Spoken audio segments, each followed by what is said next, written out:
वजीर रेलवे शेख रशीद अहमद साहब हमारे साथ मौजूद हैं। शेख साहब बहुत शुक्रिया। शेख साहब, अपोजिशन एतराज़ उठा रही है, खान साहब को उनके अपने माजी के दावे याद दिला रही है, जिसमें वो हर हादसे के बाद वजीर रेलवे से इस्तीफे का मुतालबा करते थे, दुनिया भर की मिसालें देते थे, बरतानिया की खासतौर से जहां उन्होंने 18 गर्मियां गुजारी हैं, बार बार मिसालें देते थे। अब आपसे इस्तीफे का मुतालबा ये कहकर हो रहा है, आप पर जिम्मेदारी डाली जा रही है।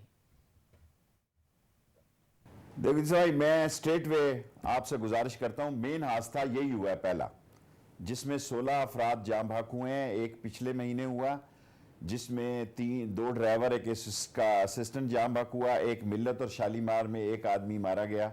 अगर आप मुझे 1 मिनट का टाइम दें, मैं पाकिस्तान के लोगों को बताना चाहता हूं कि हमारे जो हैं इस वक्त 136 पैसेंजर ट्रेनें रोजाना चल रही हैं और 55 फ्रेट ट्रेनें रोजाना चल रही हैं। 1300 हमारे मैंड फाटक हैं जहां आदमी खड़ा है, 1500 बगैर आदमी के खड़ा है। 1500 फाटकों और 1300 आदमियों, जो 1500 अनमैन फाटक हैं, उसमें मोटरसाइकिल वाला जबरदस्ती क्रॉस करता है, देख रहा है ट्रेन आ रही है, फिर भी वो जाता है। अगर आपके सामने मैं तादाद रखूं, 14-15 में 89 एक्सीडेंट हुए, इसमें डिरेल भी शामिल है। मैंने अपने 3 एक्सीडेंट शामिल कर दिए हैं। 15-16 में 76 हैं, 16-17 में 78 हैं, 17-18 में 67 है। मेरे 70 से 74 डिरेलमेंट है।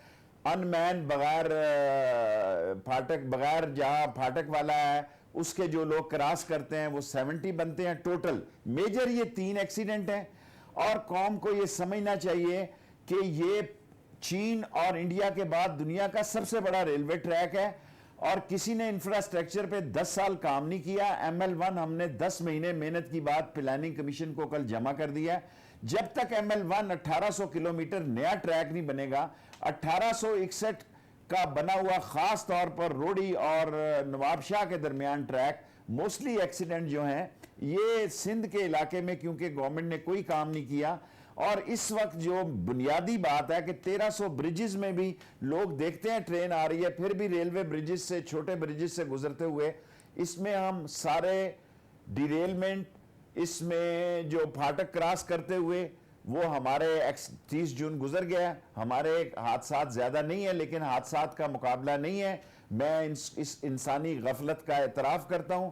हमने 15-15 लाख रुपया, ये कोई कीमत नहीं है इंसानी जान की, लेकिन हमें ये तस्लीम करना चाहिए कि हम पाकिस्तान में गरीब आदमी की, गरीब की सवारी जो है, इस वक्त 7 करोड़ लोग रेलवे पे सफर कर रहे हैं। 60 लाख पैसेंजर हमने बढ़ाए हैं। 10 अरब रुपया हमने ज्यादा कमाया है। 4 अरब रुपया हमारा ऑयल में ज्यादा लग गया। 2 अरब रुपया हमारा पेंशन और दूसरे मसलों में। 4 अरब रुपए का हमने खसारा। मगर मुझे ये बताइए ना, आप एक तो ML1 पता नहीं बहुत अरसे से बन रहा है, गुज़िश्ता हुकूमत भी चाइना उस सब के साथ मामला आगे लेके बढ़ी, फिर 2017 में डिज़ाइन फाइनल हो गया, मई 2018 में PC1 हो गया। अब आप अभी भी कह रहे हैं कि वो प्लानिंग कमीशन में जाके जमा कराया, इसमें कितना टाइम लगेगा? आप लोगों को भी आए हुए 11 महीने हो गए हैं। मगर वज़ीर आज़म दूसरों से तो इस्तीफे का मुतालबा करते थे कि इस्तीफा दो। अब आपसे ज़ाहिर इस्तीफा तो नहीं मांगा होगा, आपके दोस्त हैं, थोड़े से नाराज तो हुए होंगे आपसे? कोई नाराज नहीं। इमरान खान और मेरे में कोई बाल बराबर फर्क नहीं है और मेरी पूरी जिंदगी की ख्वाहिश है कि इमरान खान इस मुल्क में कामयाब हो और रेलवे की कामयाबी के लिए मैं कोशा हूं। और इंशाअल्लाह ताला मैं पहले ही ऐलान कर चुका हूं कि ML1 14 साल पहले मैंने साइन किया था। ये पुल बनाते रहे, ये सड़कें हैं बनाते रहे, ये बाबा असल काम ट्रैक था। 70 पहले 14 साल पहले मैं आया, 62% पॉपुलेशन में से ट्रैक गुजरता था। 14 साल के बाद अब ये 70.13% पॉपुलेशन में से गुजरता है। मैंने 50-50, 100-100 चाइनीज को ला के ये फिजिबिलिटी बनवाई है, सिक्योरिटी प्रोवाइड की है, PC1 बनवाया है। और मैं अल्लाह से दुआ मांग रहा हूं कि ये ML1 शुरू हो, वरना रेलवे का अब इतना बड़ा स्ट्रक्चर जो है, 1816 में ये पटड़ी पड़ी है जी, 1861 में। और सिंध के अंदर जो है इसकी पटड़ी को सबसे पहले ठीक करेंगे, नवाबशाह कोठरी को नई लाइन डालेंगे, नई पटड़ी डालेंगे और यहां जो पटड़ी बेहतर हुई उनको ब्रांच लाइनों में चल। तो एतराज हो रहा है कि इंफ्रास्ट्रक्चर आपके पास है नहीं, इंफ्रास्ट्रक्चर को बेहतर करने की बजाय हर दफ़ा एक नई तकरीब करने के लिए कि मैंने एक और ट्रेन खोल दी है, और जिसमें वज़ीर आज़म इमरान खान भी आते हैं, वो आपकी तारीफ़ें कर देते हैं, आप उनकी तारीफ़ें कर देते हैं, सिर्फ इस पर आपका फोकस है। और मसला ये कि जब मैं तहकीक कर रहा था तो देखा कि आपने भी 2-2, 3-3 महीने की बात और 100 दिन की बात तहरीक इंसाफ तो करती थी। आपने भी अगस्त 2018 में कहा कि 120 दिन में मामला ठीक कर देंगे आप, दिसंबर 2018 तक। अब जुलाई 2019 आ गया। मैंने 2 साल का वादा किया है, पीटीआई 6 महीने 3 महीने कहती है। आप मेरी तकरीरें उठाएं, मैंने इमरान खान साहब की मौजूदगी में यह बात की है कि रेलवे 2 साल में ठीक होगी। और रेलवे में देखें, ये भी पिछला साल का खसारा 6 बिलियन है, इस खसारे को भी कम करना है, इस खसारे को भी कम करना है। इसी वसाइल से हमारा जो है पीएसडीपी पिछली दफा से बहुत कम है, पैसा नहीं है, जो अर्न कर रहे हैं वही रेलवे पे लगा रहे हैं। कोई हम 1 रुपए की खरीदारी नहीं की जी 1 साल में, और 1-1 बिलियन रुपीस की एक इन्होंने मशीन खरीदी है। 1 रुपया साबित कर दें कोई खरीदारी की है। 35 अरब रुपए की पेंशन है, 31 अरब रुपए की तनख्वाह है। मतलब इस पर खुश कैसे हो सकते हैं आप, और इस पर दाद तो नहीं दी जा सकती कि आपने 1 रुपए की भी खरीदारी नहीं की। आप कह रहे हैं तहरीक इंसाफ वो काम करती है, तहरीक इंसाफ वाली बात है। वो खैबर पख्तूनख्वा में 5 साल से कहते रहे कि जी हमने तो 1 रुपए की करप्शन नहीं की, फिर उनका बजट भी बच जाता था, खर्चे भी नहीं होते थे, कोई काम भी उनसे नहीं हुआ। जो काम करना शुरू किया तो 2 साल में उनसे अभी तक वो नहीं बन के दे रहा एक पेशावर मेट्रो प्रोजेक्ट। करें खरीदारी आप क्यों नहीं कर रहे? ये कोई क्रेडिट नहीं है कि मैंने खरीदारी नहीं की। आप करें खरीदारी ताकि चीजें ठीक हो। चीजें कैसे ठीक होंगी? पैसा जेब में हो तो खरीदारी होती है ना भाई। पैसे की सूरत हाल बड़ी अजीब है। अब टेंडर लगा हुआ है, इसमें हम कोशिश कर रहे हैं, हमने टर्की से बात चला रहे हैं, चीन से चला रहे हैं, रूस से चला रहे हैं कि हमारी वर्कशॉपों में आके जॉइंट वेंचर करें। हमारी डिमांड बहुत ज्यादा है, हमारी पॉपुलेशन बहुत ज्यादा है, हमें कोई शौक नहीं है, लेकिन टेंडर फिर लगाया हुआ है। लेकिन जब तक मैं वजीर हूं, मैं किसी एक कंपनी का सब 10 साल का रिकॉर्ड उठा के देखें, एक ही कंपनियों को टेंडर दिए जाते हैं, एक ही कंपनी को टेंडर दिए जाते हैं। सो हमने टेंडर को ओपन किया है इस दफा। इंशाल्लाह 45 दिन पेबरा का जो रूल है उसके बाद टेंडर खुलेंगे, और इस दफा 30-40 पार्टियां इसमें टेंडर में हिस्सा लेंगी। शेख साहब, एक माजी में 10 साल में एक कंपनी को टेंडर दिए जाते थे, तो उसमें अगर कोई करप्शन पकड़ी गई है तो वो आवाम को बता दें, क्योंकि वो अगर एक कंपनी को देते थे 10 साल में, आपने जो नया तरीका अपनाया उसमें आप कह रहे हैं आपने 1 रुपया भी नहीं खर्च किया, तो परफॉर्मेंस क्या है फिर आपकी? देखें, वो सारे अब नैप में हैं, आधी रेलवे नैप में है, सिग्नल नैप में है, लोकोमोटिव नैप में है। अब मैं आपको क्या बताऊं, शालीमार का नैप में है। अभी हमने पाम का, रॉयल पाम का केस खुद 6 दुनिया के चोटी के 6 वकीलों के मुकाबले में लड़के खुद लड़ा है। इसी तरह हम शेब को लेने जा रहे हैं, इसी तरह तहजीब को लेने जा रहे हैं। ये सारे, ये नहीं कि ये कोई मैं ऐसी बात करने जा रहा हूं। शेख साहब, कोई 1 रुपया कोई गलत साबित किया है अभी तक नैब ने? नोटिस तो बहुत लेते हैं, केस भी बहुत खोलते हैं, कोई 1-आध रुपया भी साबित किया है, या बस अभी तक खबर ही बनाई है नैब ने कि जी हमने नोटिस ले लिया और हम केस की तहकीकात कर रहे हैं? करते कुछ नहीं है, अफसरों की हाजिरियां होती रहती हैं, फिर अफसर काम नहीं करते हैं। आधी रेलवे नैप में है इस वक्त। इस रेलवे को चलाना भी है, रेलवे में जो अफसर है वो बाहर जा नहीं सकता, आ नहीं सकता। अगर आधे नैप में चले जाएंगे तो आधे जो अफसर हैं वो वैसे ही, मेरा मतलब है, मैं ये कहता हूं कि आराम है। बाज लोग कहते हैं काम हराम है, क्योंकि आते इतनी बिगड़ी हुई हैं। ये कोई बड़े जरदारी या नवाज शरीफ शहबाज का मसला नहीं है। नीचे तक बहुत नीचे तक करप्शन रस चुकी है, क्योंकि क्यादत में करप्शन थी, उसके असरात इतने दूर तक फैल चुके हैं कि शायद अंदाजा तभी होता है जब इस खाड़े में खुद उतरता है इंसान। साहब, आप पहले भी उतरे हैं इसमें, आप पहले भी वजीर रेलवे रह चुके हैं, और खान साहब तो कहते थे जब ऊपर से चीज़ बदलती है तो नीचे सब कुछ ठीक हो जाता है, तो अब ऊपर वजीर बदलें, और आप तो पहले भी रह चुके हैं। आपने पहले भी नहीं सोचा, अब भी नहीं सोचा?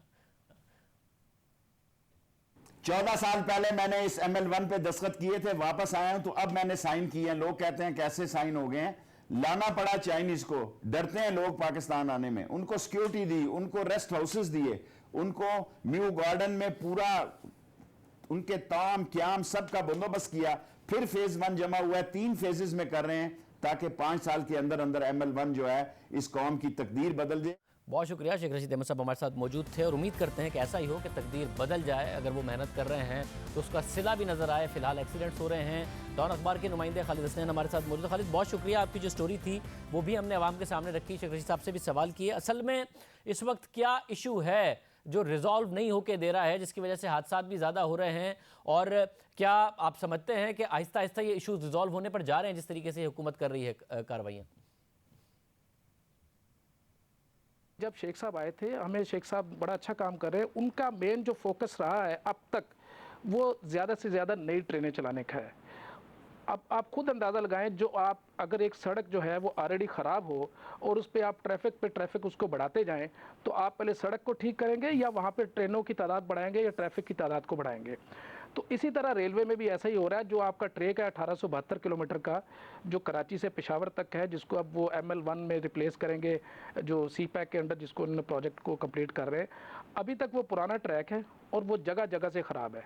ज़्यादातर जो हादसा है वो लाहौर और ये सक्खर के दरमियान और सक्खर से कराची के दरमियान हो रहे हैं। इसी तरह आपकी जो लाहौर से पिंडी ट्रैक है वो भी तकरीबन ख़राब है।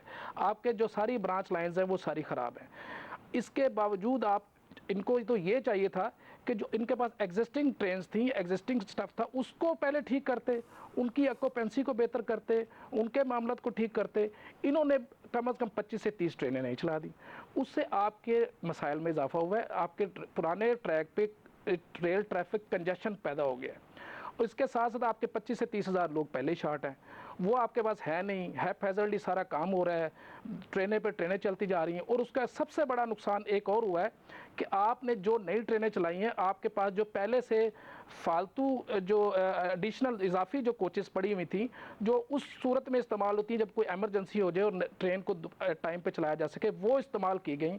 उनको रिफर्बिश किया गया, रिफर्बिश करके नई ट्रेनें चला दी। इसके बावजूद इसके बाद आप में इतने सीवियर इस वक्त क्राइसिस हैं कि मैं आपको नहीं बता सकता। और ये बिल्कुल फैक्ट है। और रेलवे के जितने भी सीनियर ऑफिशियल्स हैं वो इस वक्त ज़बरदस्त वो यही कह रहे हैं कि ये ट्रेनें नहीं चलनी चाहिए थी। उन्होंने शेख साहब को मशवरा दिया। शेख साहब ने अपनी प्रेस कॉन्फ्रेंसेज में भी कई दफ़ा कहा कि तमाम रेलवे ऑफिसर्स मेरी इस बात से मुखालफत करते हैं कि नई ट्रेनें ना चलाई जाए, लेकिन मैं ये ट्रेनें चलाऊँगा। उससे वो ये क्लेम करते हैं कि मैंने 4-4.5 अरब रुपए जो है उसके रेवेन्यू में इजाफा किया है। लेकिन इसके साथ साथ देखें कि इस रेवेन्यू के इजाफे के साथ साथ आपका जो ट्रैक सिस्टम के एक्सीडेंट्स हो रहे हैं, डेली ड्रेलमेंट्स हो रही हैं। कोई हफ्ता ऐसा नहीं है कि उसमें 2-3 ड्रेलमेंट्स ना होती हों। कोई दिन ऐसा नहीं है कि कोई बुरी खबर ना। आज इस एक्सीडेंट के अलावा मैंने एक ये जो आपका लाहौर रावलपिंडी सेक्शन है, इस पर एक ड्रेलमेंट भी हुई है एक गुड्स ट्रेन की, एक ऑयल ट्रेन की। तो आप इस चीज़ से अंदाज़ा लगाएं कि ये कितने सीरियस है। मगर शेख रशीद साहब, बतौर मिनिस्टर रेलवे अगर मेहनत कर रहे हैं और मसला फिर ML1 का है, जब वो अगर हो जाता है मसला रिजॉल्व है, उसमें टाइम तो लगेगा, तो फिर जो इंफ्रास्ट्रक्चर के मसाइल हैं वो हल नहीं हो जाएंगे और फिर आगे जाके चीज़ें ठीक नहीं हो जाएंगी? नहीं, देखिए ML1 तो जब आएगा ना, वो तो अभी उसका इन्होंने सारा उसकी डॉक्यूमेंटेशन मुकम्मल की है, उधर से पैसे आएंगे फिर वो बनेगा। लेकिन यहाँ पे इनको ये चाहिए था, मेरे ख्याल के मुताबिक, हो सकता है शेख साहब सही कह रहे हो, लेकिन मेरे ख्याल के मुताबिक इनको फोकस करना ये चाहिए था कि जहाँ पे आपके जो बड़ी बुरी जिनकी कंडीशन है, ट्रैक के मुख्तलिफ स्ट्रेचेज हैं जहाँ पे ज़्यादा हालत ख़राब है, तो उनको ये ठीक करते हैं ताकि ये ड्रेलमेंट्स एक्सीडेंट्स रुकें। कि आज का ये जो एक्सीडेंट ये कोई उसकी ट्रैक की वजह से नहीं हुआ, रिपोर्टेडली यही हुआ है कि वहाँ पे सिग्नलिंग सिस्टम का कोई फॉल्ट है। और ये मेरी इतलात के मुताबिक ये डिफेक्टिव सिग्नल सिस्टम की वजह से हुआ है। और ये जो सिग्नल सिस्टम था ये गुज़श्ता 2-3 दिन से उस स्पेसिफिक स्ट्रेच में ख़राब था। बहुत शुक्रिया।